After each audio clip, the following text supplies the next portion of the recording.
Le Carbonifère permien, une période froide. Alors évidemment, dans la continuité de l'étude des climats à différentes périodes, nous continuons en étudiant ce qui s'est passé au Carbonifère permien pour que l'on affirme que c'était une période froide. Alors, nous sommes toujours dans la reconstitution et dans la compréhension des variations climatiques passées. Pourquoi? Eh bien, pour mieux comprendre les climats de la Terre et donc mieux comprendre le passé. Quel est l'intérêt de connaître le passé? Entre autres, c'est savoir agir aujourd'hui et demain pour éviter de trop dégrader la planète. Alors il y a 1000 façons de dégrader la planète, mais en agissant sur les climats de manière raisonnable pour éviter l'effet de serre que l'on connaît aujourd'hui en 2021, eh bien ces enjeux contemporains planétaires, du moins leur étude, nous permettent de comprendre dans ce cours en quoi, alors peut-être pas en quoi, mais pourquoi au Carbonifère permien la période était froide. Alors déjà, il faut resituer les éléments. Alors, un rappel, nous avons travaillé sur le Cénozoïque, qui correspond au Tertiaire et au Quaternaire réunis, et ceci depuis 65 millions d'années. Donc ça, c'est le Cénozoïque. Ensuite, nous avons travaillé sur le Crétacé, donc qui est une période qui fait partie du secondaire et qui va de 65 à 135 millions d'années à peu près.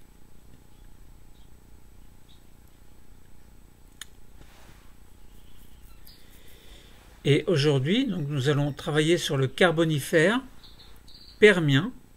Alors on devrait plutôt dire permien-carbonifère, dans cet ordre-là, puisque c'est une période qui va de 250 à 360 millions d'années, mais sachant que le permien va de 250 à 290, et que le Carbonifère va de 290 à 360. Donc dans l'ordre, on aurait l'actuel, le Cénozoïque, le Crétacé, le Permien et le Carbonifère. Alors on dit Carbonifère parce que on a découvert par datation, on a découvert que le Carbonifère, que dans les endroits datant du Carbonifère, il y avait de très nombreux gisements de charbon en Europe. Bon, pas que du charbon, mais bon, Carbonifère, charbon, ça se ressemble. Alors, comment est-ce que l'on sait que c'est une période froide? Et pourquoi ce froid? Donc on a des éléments qui nous prouvent que la période était froide. Donc là on parle d'empirisme. L'empirisme c'est quelque chose, c'est un raisonnement qui se base sur des faits précis, sur des choses qui sont réelles, alors que les hypothèses qui en découlent ne font pas partie de l'empirisme. Mais en faisant des hypothèses, on peut proposer des modèles. C'est-à-dire un modèle qui va nous montrer qu'au Carbonifère permien, on avait bien une période froide. Maintenant, on peut très bien se tromper, mais d'après les indices, en général, on ne se trompe pas tellement. Mais bon.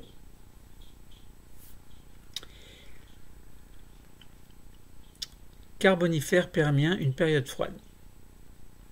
Pourquoi? Au Paléozoïque, des indices paléontologiques et géologiques. Alors, là, on est au primaire. Carbonifère permien. donc, ou alors primaire ou paléozoïque, des indices paléontologiques et géologiques.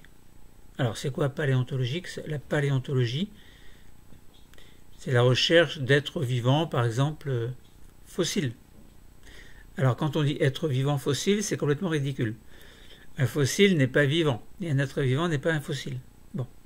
Mais un être vivant qui a vécu et qui se transforme en fossile, donc sans vie, conservé en l'état, plus ou moins bien conservé. Donc, alors indice géologique, la géologie c'est l'étude de la Terre, donc par exemple les roches. Donc au paléozoïque, des indices paléontologiques et géologiques corrélés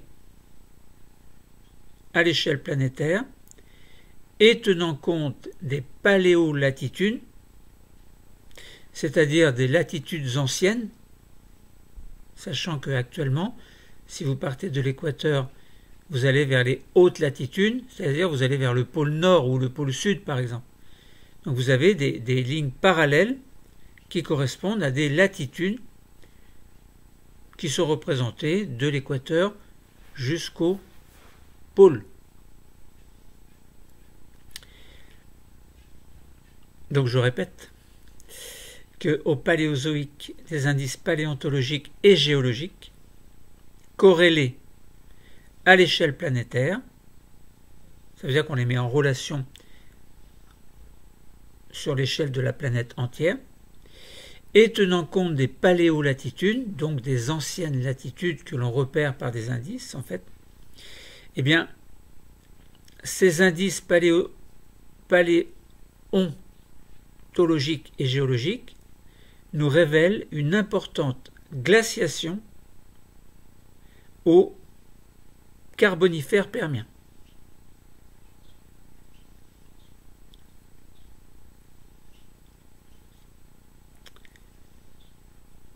Donc évidemment, si on commence par le temps zéro, le Carbonifère est arrivé avant le Permien. Donc ça veut dire que si on a une glaciation au Carbonifère permien, ça veut dire que la glaciation a commencé au Carbonifère. Ce qui est logique. Alors, par la modification... Alors évidemment, on va essayer de comprendre pourquoi. Pourquoi il y a une glaciation au Carbonifère permien. Alors, par la modification du cycle géochimique du carbone qu'elle a entraîné, cette glaciation, l'altération de la chaîne hercynienne et la fossilisation importante de matière organique, donc correspondant à de grands gisements carbonés, sont tenus pour responsables de cette glaciation.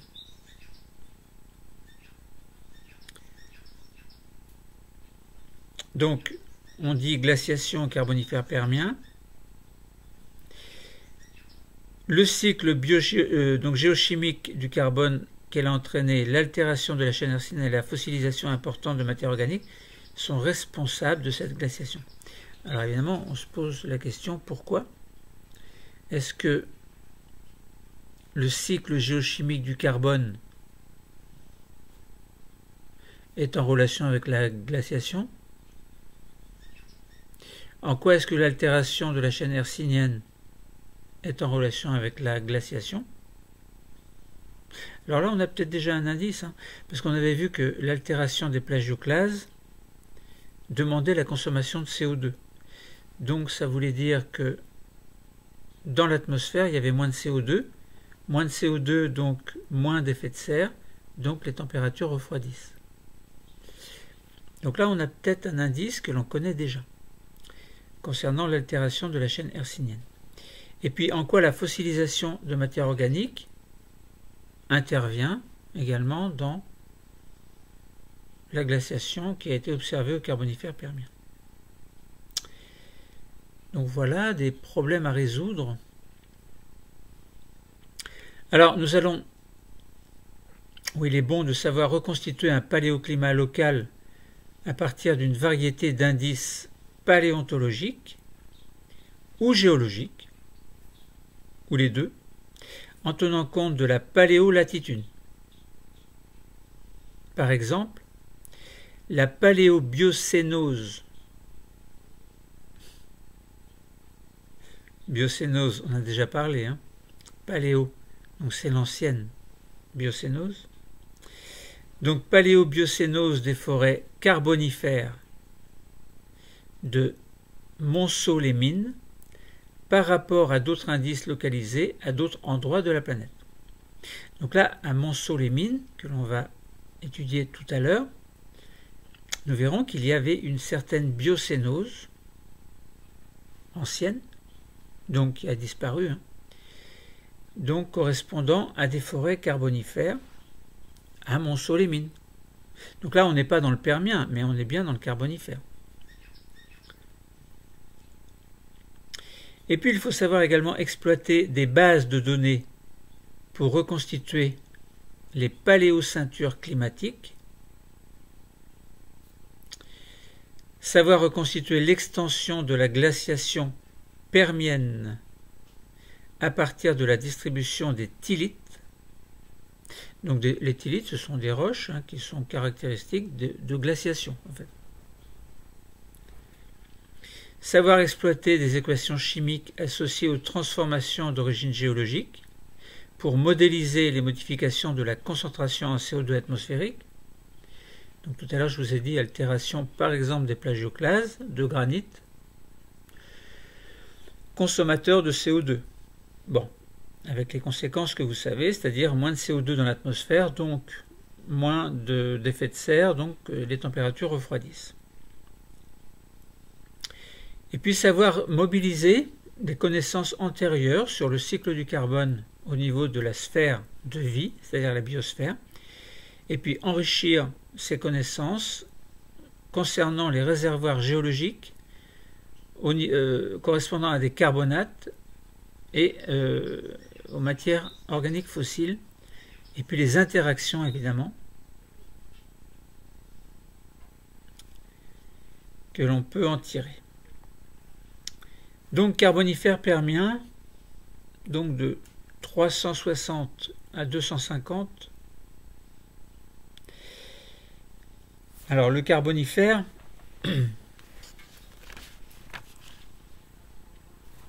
360 à 290 »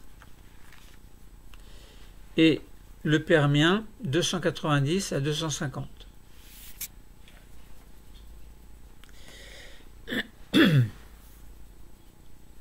Donc nous allons essayer d'étudier le climat du Carbonifère et du Permien et puis en déduire que c'était une période froide, puisque je vous l'affirme. Et je vous l'affirme parce que les scientifiques me le confirment. Bon. Alors, nous allons procéder en 4 étapes. Première étape, nous allons aller faire un tour à Montceau-les-Mines. Et nous allons voir qu'il y a une forêt fossile. Ensuite, nous allons essayer de reconstituer le climat global au Carbonifère. Et puis nous verrons, dans un troisième temps, température CO2 et piégeage du carbone organique. Avant de passer dans le quatrième temps à la paléogéographie particulière du Permien et du Carbonifère. Alors dans l'ordre, on devrait dire plutôt du Carbonifère et du Permien.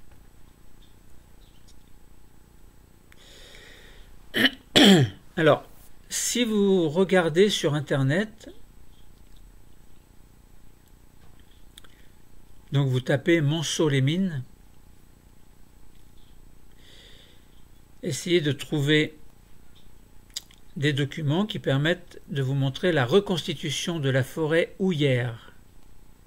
Donc il y avait de la houille. Donc essayez de repérer en même temps, sur un autre document, les séquences stratigraphiques du gisement fossilifère à Montceau-les-Mines.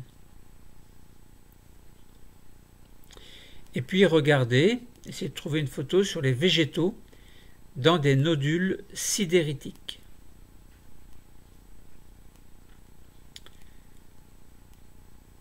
Alors en Europe, le Carbonifère est connu pour ces gisements de charbon, d'où le nom de carbonifère. Et ces gisements ont été exploités à partir du XIXe siècle. Montceau-les-Mines, notamment, est particulièrement intéressant. Pourquoi? Parce qu'il y a une conservation, une très bonne conservation de fossiles végétaux à l'intérieur de nodules, donc de nodules sidéritiques. Donc ce qui a permis de reconstituer un environnement qui était chaud et humide, propice au développement d'une forêt dense. Et cette forêt dense était peuplée de certaines espèces qui ont aujourd'hui disparu. Alors, comme le climat était chaud et humide, propice au développement d'une forêt dense, eh bien, il y avait évidemment une très forte production de matière végétale, donc une biomasse végétale très importante qui s'est trouvée enfouie relativement rapidement et qui était à l'origine du charbon. Et le charbon, c'est une roche qui est riche en carbone. Alors, donc vous voyez, vous représentez le paysage de la forêt houillère de Montceau-les-Mines que vous avez pu trouver sur Internet et qui est une reconstitution d'un paysage qui est agréable à regarder. Donc vous avez repéré également quelques végétaux dans des nodules sidéritiques, par exemple des Pecopteris et des Neuropteris. Donc la conservation est relativement bien faite dans ces nodules sidéritiques. Regardez maintenant la séquence stratigraphique du gisement fossilifère de Montceau-les-Mines. Alors, juste une petite parenthèse, c'est que j'ai oublié de vous dire que les nodules sidéritiques, alors on dit sidérite ou carbonate de fer, se forment essentiellement dans les milieux lacustres, donc dans les lacs en fait, et ce qui témoigne d'un climat qui est plutôt tropical. Donc tout à l'heure on a dit Montceau-les-Mines, reconstitution d'un paléo-environnement qui était plutôt chaud et humide, propice au développement d'une forêt dense. Eh bien on comprend bien qu'on avait plutôt un climat tropical à une certaine époque, par exemple le Carbonifère. Donc je vous ai dit, donc regardez la séquence stratigraphique du gisement fossilifère de Montceau-les-Mines. Vous allez voir en partant du bas pour aller vers le haut, donc plus, alors pas vers l'actuel, mais plus vers le temps qui se rapproche de nous en fait. Donc si on regarde tout en bas, on a des méga restes de végétaux qui sont en compression. Pourquoi en compression? Parce que les sédiments s'accumulent au-dessus et il y a une compression.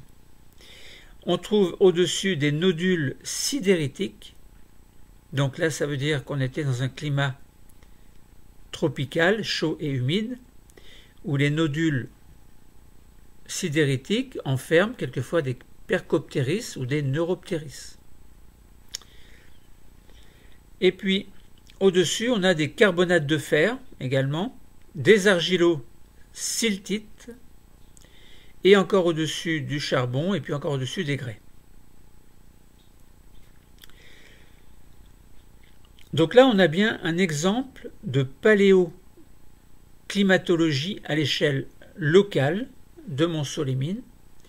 Et ces gisements contenant de la houille à Montceau-les-Mines sont bien la preuve qu'il y avait un climat tropical, chaud et humide. Donc c'est bien là un exemple de reconstitution de paléo-environnement à partir de données paléontologiques et sédimentaires. Paléontologiques, donc on a vu l'exemple de Percopteris et Neuropteris dans les nodules sidéritiques. Donc c'était autrefois des êtres vivants, Percopteris et Neuropteris.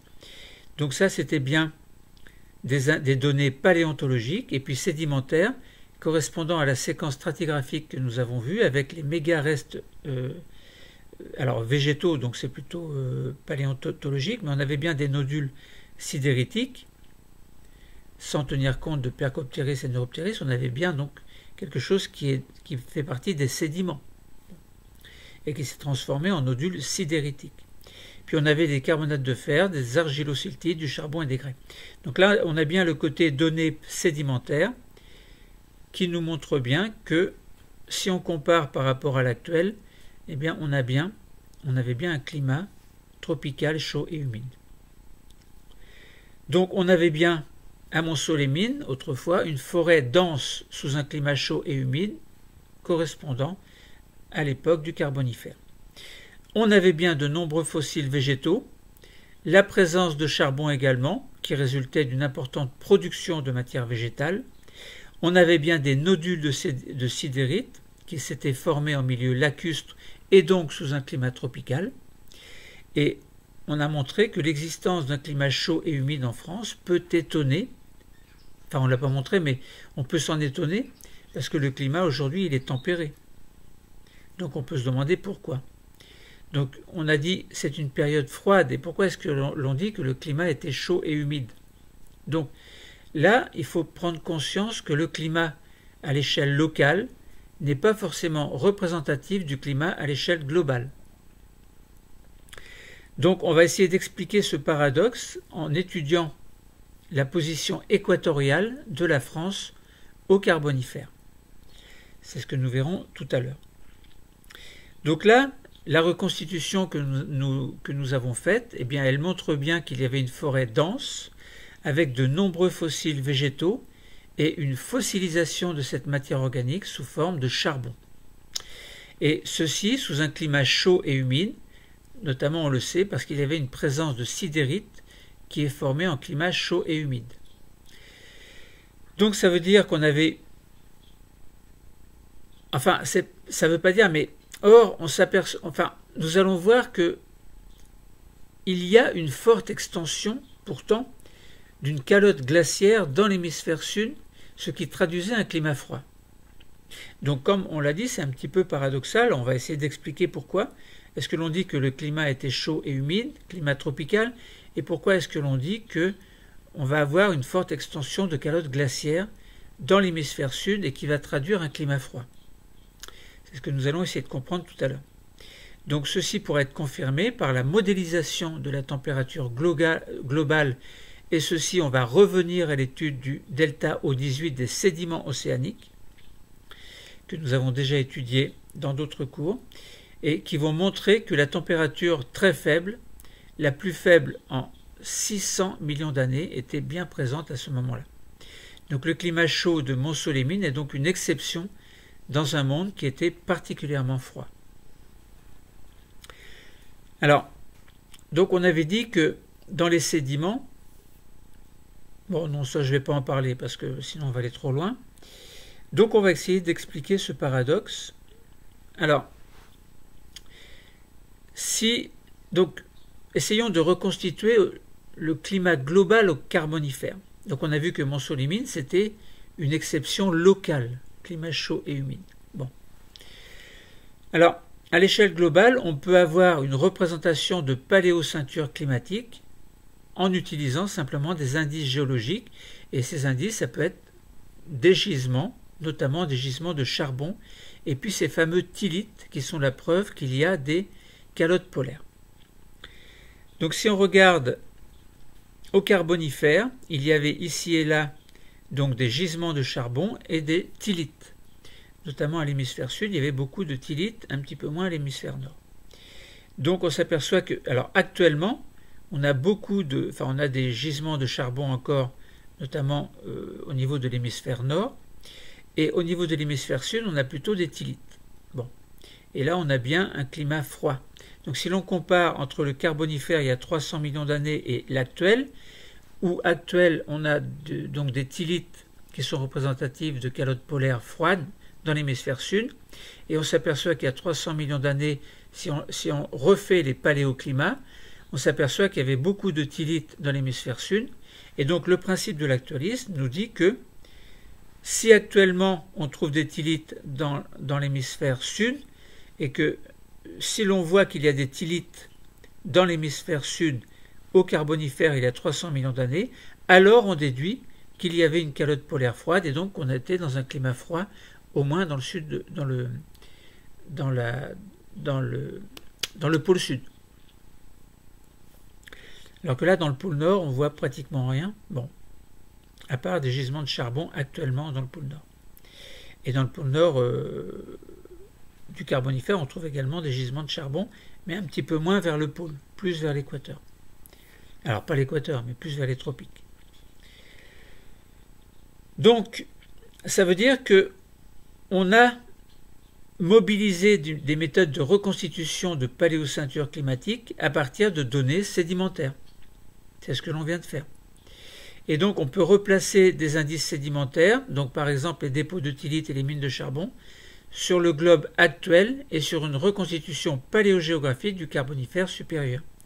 Comme nous venons de voir, on a démontré qu'il y avait un climat froid il y a 300 millions d'années, grâce à ces indices sédimentaires que constituaient les dépôts de thylite et les mines de charbon. Donc on a bien observé que les gisements de charbon sont situés au niveau de la zone intertropicale et que les thylites témoignent d'une importante calotte glaciaire dans l'hémisphère sud, descendant à des latitudes peu élevées. Parce qu'on n'a pas pile les pôles, mais on a une certaine zone qui s'approche des pôles et qui vont vers les pôles. Donc on a des latitudes peu élevées vers les latitudes élevées. Et donc on a bien le témoignage, on a bien là le témoignage d'un climat qui était froid. Alors, bien sûr, on peut établir un lien entre la faible teneur du CO2 atmosphérique et la faible température. Ça veut dire diminution de l'effet de serre. Pourquoi? Parce que la diminution de la teneur atmosphérique en CO2 peut s'expliquer, évidemment, mais alors pourquoi? Il peut y avoir plusieurs causes. Il peut y avoir par exemple l'altération des reliefs de la chaîne hercynienne sous le climat équatorial, ce qui a entraîné une consommation de CO2 comme nous l'avons vu par exemple pour les plagioclases, dont l'altération nécessite la présence de CO2. Donc moins de CO2 dans l'atmosphère puisque le CO2 est utilisé pour l'altération, par conséquent un refroidissement parce qu'il y avait moins d'effet de serre. Donc on a bien ce climat froid qui peut s'expliquer par un manque de CO2 est dû à l'altération des reliefs de la chaîne hercynienne sous climat équatorial, ce qui a entraîné une consommation de CO2. Je répète. Fossilisation également du carbone organique qui échappe ainsi à la libération sous forme de CO2. Donc après décomposition évidemment. Donc là on avait bien dit qu'il y avait une grande forêt, par exemple si on prend l'exemple de Montceau-les-Mines, avec un enfouissement très important de matière organique, mais là si on regarde à l'échelle globale, eh bien on a une fossilisation du carbone organique qui échappe ici et là à la libération sous forme de CO2. Donc il y a moins de CO2 dans l'atmosphère de ce fait-là, et par conséquent le climat devient plus froid. Alors, c'est pas la seule cause, puisque actuellement on a une teneur en CO2 qui est comparable. La température est simplement de 5 degrés Celsius plus élevée. Donc on avait 10 degrés Celsius, puisque actuellement on a plutôt 15. Donc ça veut dire entre 10 et 15, on a 5 degrés de plus aujourd'hui. Donc on était dans un climat plus froid de manière globale. Et la position des continents en une unique masse continentale a également joué un rôle important en modifiant la circulation océanique et en favorisant la formation d'une calotte glaciaire très étendue. Bon, voilà, il y a beaucoup de choses à dire, mais on ne peut pas tout dire, je donne que la globalité. Alors, donc là, essayons de comprendre, donc température, CO2, piégeage de carbone organique, on en a parlé. Moins de CO2, la température augmente ou diminue? Eh bien, s'il y a moins de CO2 dans l'atmosphère, moins de gaz à effet de serre, donc la température diminue. Donc là, on a bien un lien entre température et CO2. Et quel est le lien avec le piégeage du carbone? Eh bien, si on a du carbone, il n'est pas utilisé.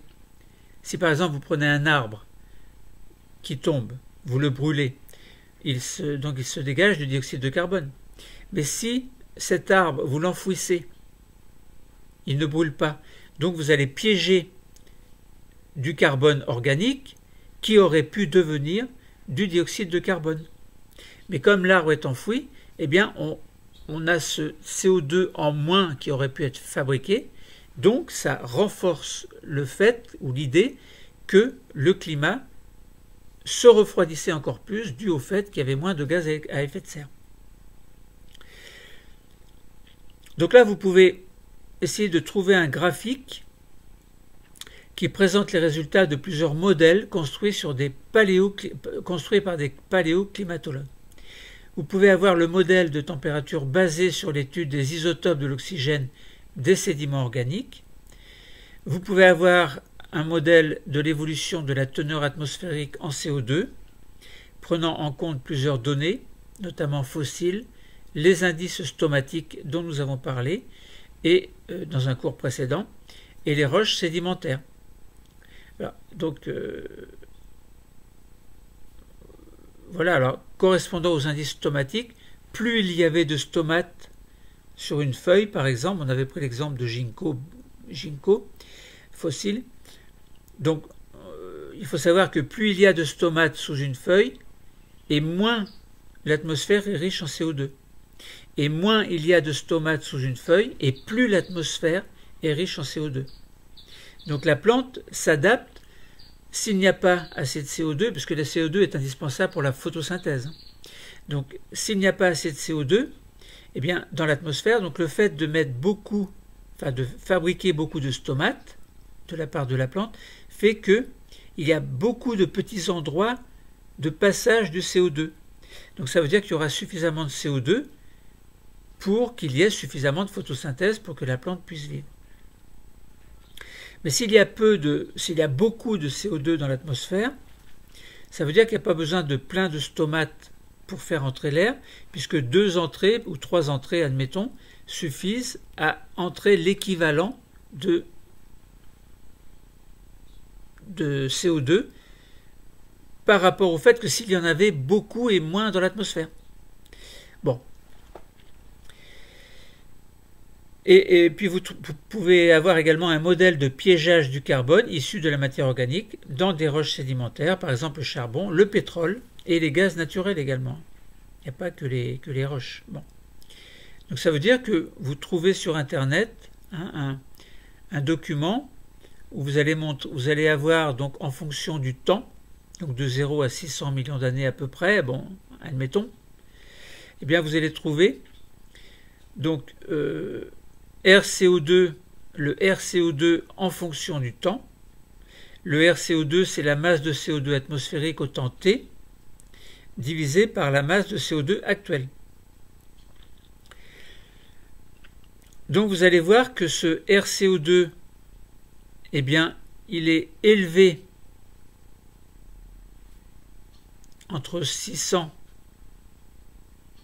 enfin il est élevé, il est relativement élevé entre 600, alors 600 à peu près, hein, et puis on va dire 400 millions d'années, et puis ensuite il s'abaisse régulièrement pour atteindre une valeur proche de 0 à 300 millions d'années, et il augmente un petit peu ensuite à 200 millions d'années pour redescendre vraiment de manière très importante au temps actuel.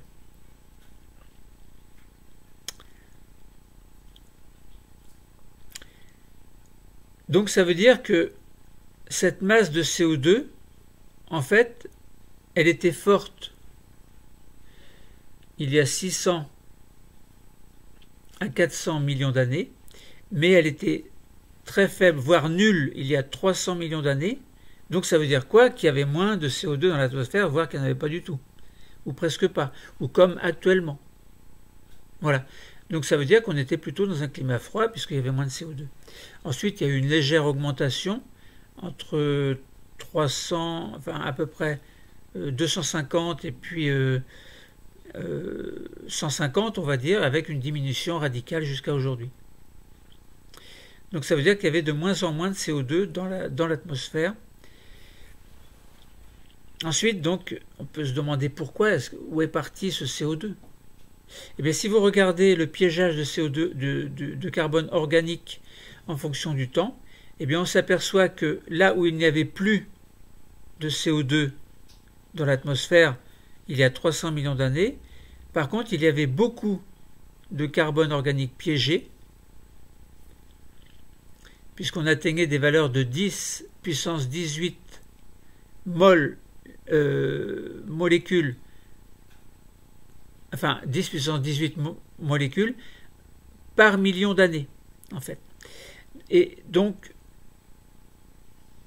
on avait globalement, entre 600 et 400, on avait 4, 10 puissance 18. Et à 300 millions d'années, on avait 10. Donc vous voyez qu'il y avait beaucoup plus de carbone organique piégé. Il y a eu du carbone qui a été piégé il y a 300 millions d'années.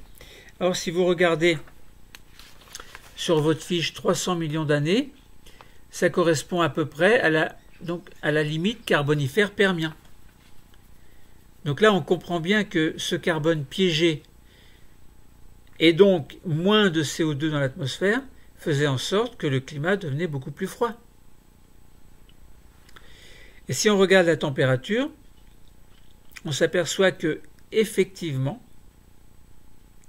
température en fonction du temps, effectivement, à 300 millions d'années, la température était très très froide. Enfin, très très froide, non. Il y avait 5 degrés de moins en fait. Donc là, on était, si vous regardez à 300 millions d'années, on avait bien une température d'à peu près 10 degrés Celsius, alors qu'actuellement on a 15, donc ça fait 5 de moins. Donc là, on était bien dans un climat froid. Donc là, vous avez compris que d'après ce piégeage de carbone organique, d'après le RCO2, donc globalement la quantité de CO2 dans l'atmosphère, et d'après la température, eh bien on voit bien qu'il y a 300 millions d'années, moins de CO2 parce que plus de piégeage de carbone organique, et la température, alors donc du coup moins de CO2, moins de température, donc période glaciaire entre guillemets. Pourquoi? Parce que l'effet de serre était moins important, et donc le froid s'intensifiait, et c'est bien la preuve, enfin on a bien la preuve, puisqu'on en a 10 degrés Celsius il y a 300 millions d'années. Voilà, maintenant il faut que j'arrête l'explication, parce que là on tourne en rond. Donc ça veut dire quoi? Eh bien ça veut dire que grâce à cette modélisation de certains paramètres, donc modélisation de la température par le delta O18, bon, dont on n'a pas parlé ici, mais c'est à partir du delta O18 des sédiments océaniques que l'on a pu déterminer en partie le fait qu'il y avait moins de CO2 dans l'atmosphère et donc plus dans les océans. Donc notamment au niveau de l'oxygène 18. Bon, je ne reviens pas dessus, on en a parlé dans d'autres cours.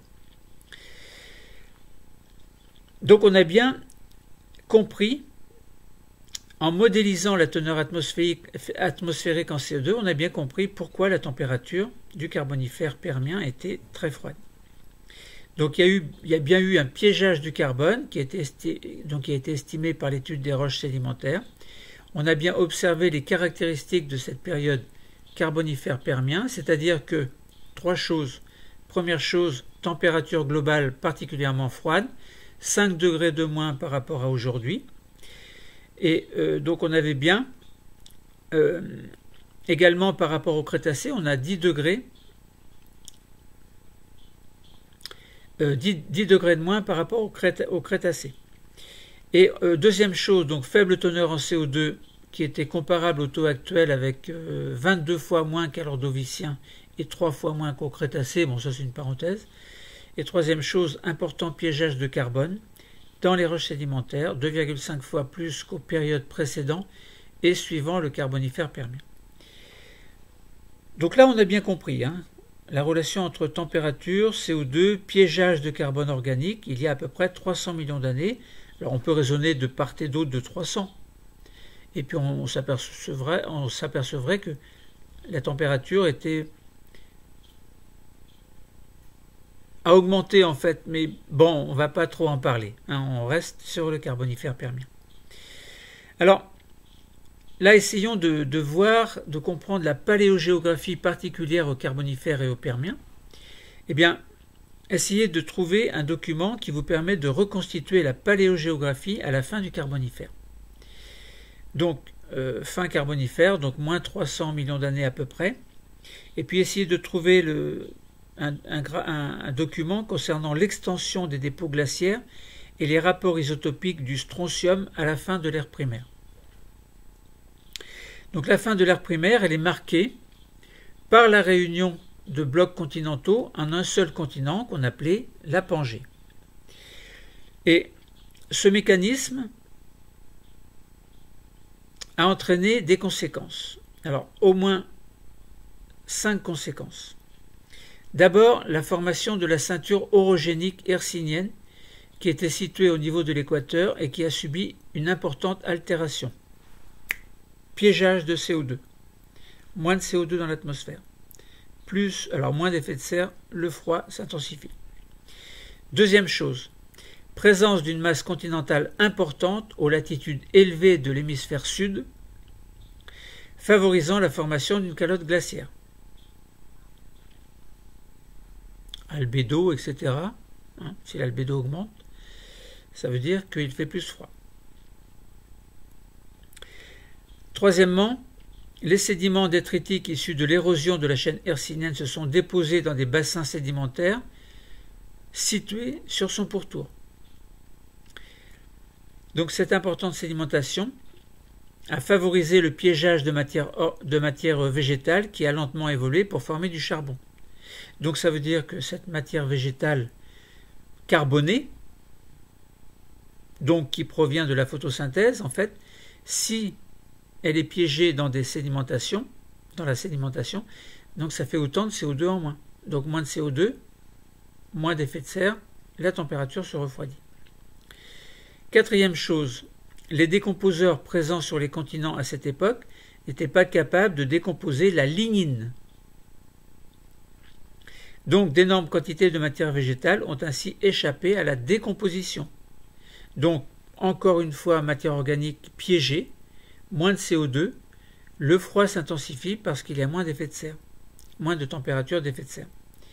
Et enfin, cinquième chose, le rapport isotopique du strontium dans les sédiments carbonatés océaniques est utilisé par les géologues comme marqueur de l'altération des roches continentales. Et un rapport élevé traduisait une forte altération.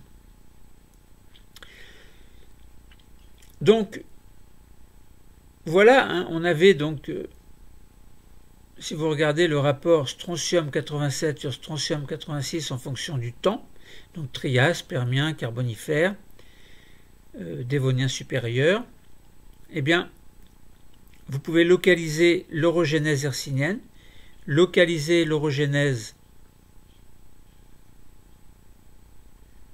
calédonienne, modéliser les dépôts glaciaires et vous allez pouvoir établir un lien, en fait, comme on l'avait fait pour le Cénozoïque et le Crétacé, entre la géodynamique et les variations climatiques. Donc ça veut dire qu'on réunit des masses continentales en un supercontinent que l'on avait appelé la Pangée, et ceci avait plusieurs conséquences. Nous en avons déjà parlé, mais on peut résumer encore. Donc formation de la chaîne hercynienne dont les reliefs subissent une importante altération. Vous vous souvenez, altération, donc ça veut dire moins de CO2 dans l'atmosphère. Puisque le CO2 est piégé pour la réaction chimique qui altère, qui transforme certains minéraux tels les plagioclases. Donc c'est autant de CO2 qui est moins utilisé pour réchauffer la planète. Donc on a dit, formation de la chaîne hercynienne dont les reliefs subissent une importante altération, présence d'une masse continentale importante dans l'hémisphère sud favorisant la formation d'une calotte glaciaire et modifiant la circulation océanique. Donc, on voit que l'altération, eh bien, on a pu l'estimer à l'aide de rapports isotopiques, du strontium également. Donc ça veut dire que les scientifiques ont observé que ce rapport est élevé pendant la période carbonifère-permien et cette forte altération a deux conséquences. Première conséquence, elle est consommatrice de CO2 et d'autre part, elle produit une importante quantité de sédiments détritiques qui ont un rôle dans la formation du charbon et donc dans le piégeage du carbone.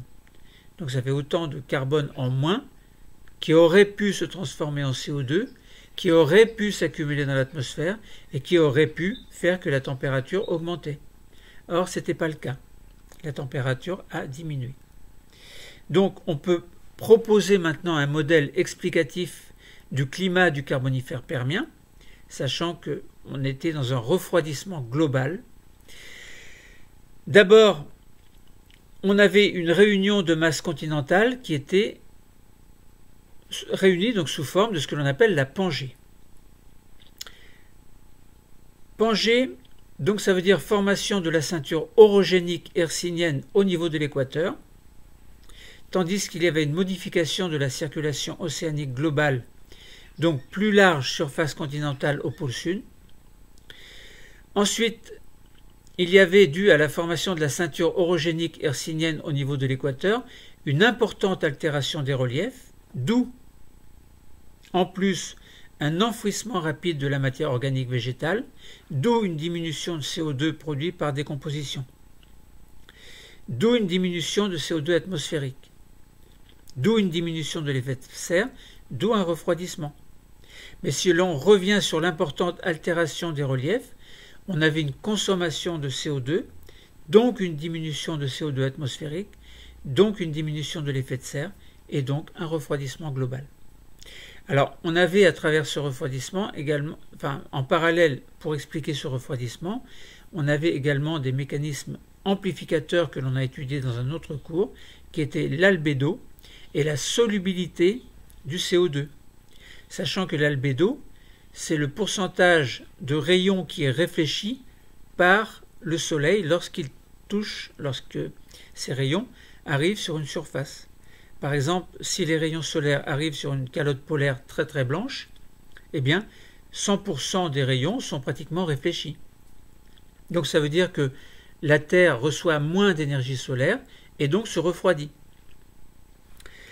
Et donc si dans des zones où il y a moins de blanc par exemple, donc une partie de la Terre peut se réchauffer, et donc l'albédo, qui serait par exemple à 50% ou moins, va empêcher tous les rayons ne seront pas réfléchis, une partie va être absorbée par la Terre, par exemple, et donc va réchauffer la Terre, et donc va réchauffer en même temps l'atmosphère, etc. Bon. Mais la solubilité du CO2, elle, s'explique en tant que refroidisseur, de mécanisme amplificateur qui refroidit l'atmosphère, parce que plus il fait froid, plus le CO2 est soluble dans les océans, et plus il fait chaud, moins il est soluble.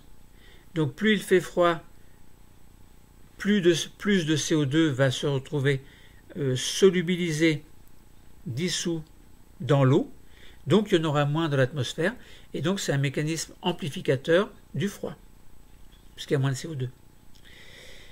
Donc voilà, ce schéma, ce modèle explicatif du climat au Carbonifère permien est important. Alors je vous invite à revoir celui du Cénozoïque et à revoir celui du Crétacé pour mettre ensemble ces trois modèles explicatifs qui permettent de comprendre que dans le temps, le climat a évolué avec quelquefois des périodes froides, quelquefois des périodes chaudes qui peuvent tout à fait s'expliquer de manière très logique. Donc on a terminé ce cours avec une démonstration relativement simple et compliquée, ça dépend comment on voit les choses, mais en tout cas c'est logique, on est dans le bon sens. Donc ça veut dire que Carbonifère permien, une période froide, oui, nous l'avons bien démontré, c'est à travers ce modèle explicatif dont nous avons parlé précédemment, on était bien dans des preuves, dans des faits, dans des constats, donc on était bien dans un modèle empirique qui se base sur des faits, sur des preuves, etc.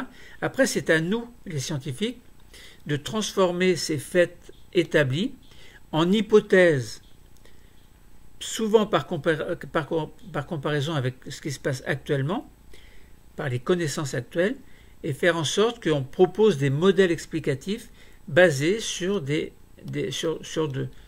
l'empirisme, entre guillemets. Donc voilà.